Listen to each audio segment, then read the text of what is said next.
The outside of your van, just in front of your entry door.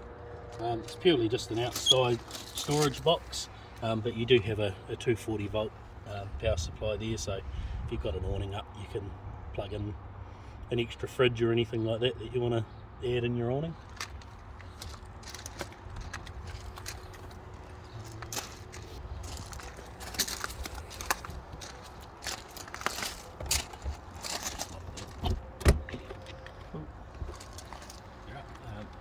So this is on the same side but behind your entry door. So this goes into under one of your beds. It's currently got your carpets rolled up in there, but it's a good access to get to things stored in under the beds from the outside of the van.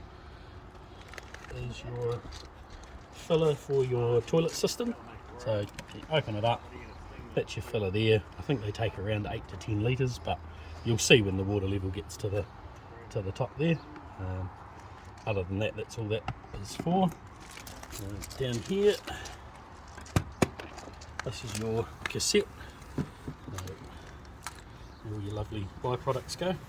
You've got a little lever there, so pull that up, the unit will slide out, and you can bring it down. This also turns into a little pull handle, so you can wheel it along. And it shuts back down into there.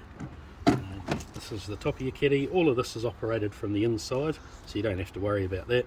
This is your spout, which turns out, take the cap off, and then you can dump your waste. Push that back in there. There is, at the top here of this, is a little hose, so much like the yellow switch for your water heater, this drains your water tank for your toilet, especially over winter, or if you're not going to be using the van. It's a good idea to drain it. It just helps the pump last longer, and it also stops anything from freezing and blowing parts in your water system there. And it just tucks back up there like that, and then your caddy just rolls in there, and just make sure it clicks the little switch in and you're good to go. So this is just in front of your toilet bits for the outside, so it's another storage under the bed. It does have a plastic tray there with a drain hole, so if you do have anything that's a little bit damp or wet, it's good to drop it in there, because it will let it drain out and not affect the floor in your van. So this is your waste outlet. You've got two little flaps that open up here. These push in like this, into there like that. You undo your cap, and then that goes in there. We've got that upside down. Yeah, push it like that. Put it around in there. And push it in like that, and that drains into your waste tank. You've got a full and empty gauge there, so it lets you know when the tank's getting full. And under this lift lever here, you've got a bungee cord there, so you can tie it to the van so it's not going to roll away. And you've also got a cap, little seal ring, and your spout that goes through there, so when you're going to get rid of your grey water waste, you can screw that on there and it gives you a spout to tip things out. Oh, pops back in there and closes away, and that's pretty much your grey water system. So these two vents here are for the back of your fridge. You don't really have to worry about them, it's just so you know what they are. If you've got your fridge running, especially on gas, you'll find there's a bit of warm air that'll come out of here. That's quite normal. It's also a good way to check that if you've turned your turned your fridge onto gas and you're not sure if it's going, just come out here after say 10 minutes or so and just check, and you should have nice warm air coming out of there, which means it's running. Cool. So this is your battery box. Undo there, that comes down. So this is your 12 volt battery system. It pretty much takes care of itself. Much like the car battery, you've got your positive and negative terminals. So it sort of does its own thing unless it needs changed eventually. This is your 240 volt power supply. So undo that, and this will wriggle off, and there's a little gap here. So when you go to connect your 240 up, put your cable through, hook it on, and then you can close this shut and lock it so it stops anyone getting to your battery and keeps the weather out as well. So this is your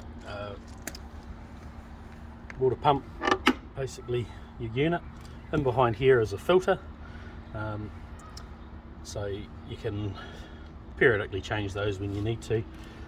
This is your little, what we call like a wee pistol grip that pushes into there and that locks on, so you got that wee lock down there, and then this part here drops into your tank. So you got your tank there, you take that lid off, and then this drops in through there. This is like a little dust and leaf sort of, you know, bug cover. So make sure that the pump's right and close to the bottom of the tank as you can get. And once you've got that connected, you can go inside and turn the little pump on that main control with the tap picture, and that'll help prime your water system ready to use. So with your water tank, once you've filled it, you can lie it on its side, and also it comes with this wee A-frame unit, and it's got rubber buffers there so you can wheel it along the ground, so you don't have to try and carry 50 odd litres of water. You can wheel it along, so that's quite a handy feature. So just beside your water pump housing here, you've got, this is your wee vent, so when your water heater and your room heater is running, especially on gas, you get warm air that comes out of here. It's quite normal. It's just purely a vent for the heating system. So this is your front locker. So once you've unlocked your locks there, you come along and pull this out and up, which lifts up like that to give you access to your wet locker. You've got two bottle stations there for your 9 kilo bottles, and you've got a connection there much like a barbecue. You've got a stabiliser leg winder, and you've also got the engagement pole, I guess you'd call it, for the motor mover system. And this is your mains power cable. In your wet locker, don't store anything that you don't want getting damp or anything like that. They are designed that you can sort of hose them out a bit. That's why they've got vents there, so if you've got dirty footwear or, you know, things that are a bit damp, you can store them in there, no problem at all. So this is your A-frame and your coupling system. So when you first go to connect to your vehicle, make sure this black lever's up. It will, once you click it up, it'll stay there. So back your vehicle under with the tow ball. Once you're above the tow ball, you can use the winder here for your jockey wheel, which will lower it down. Once the ball's gone in properly and locked down, this will snap shut, so you know it's on. And then you can put your secondary lock over and push that down. You'll know that it's engaged properly. This little red button pops up with a little green ring around it. As long as that's up, it means everything's engaged properly. When you go to remove it from the vehicle, lift this lever up. You then have to hold this lever up like that, and then wind your jockey wheel up, which will lift it off the ball. And yeah, just keep winding until you're clear of the ball. This here is your breakaway cable. So that's designed to go around under here, which will go around the tow ball. So in the event that this unfortunately comes off, we hope it doesn't, but in the unlikely event it does, this cable then gets pulled on the tow ball, which engages your handbrake and stops the van passing you at 90 kilometres down the road. So you can loop it like that if you want to. There's a wee carabiner clip. You can also connect it to like your D-shackle point on the vehicle. It's just personal preference. Both ways are just as effective. You've also got your normal 7-pin plug, which connects to your vehicle. This van's fitted with an ATC option, which is like a stability control. For that to function, you will need a 12-pin plug on your van and your vehicle. You will need like an auto electrician to wire that up. If you're going to do that, then you're best to look at getting your fridge wired up for the battery as well.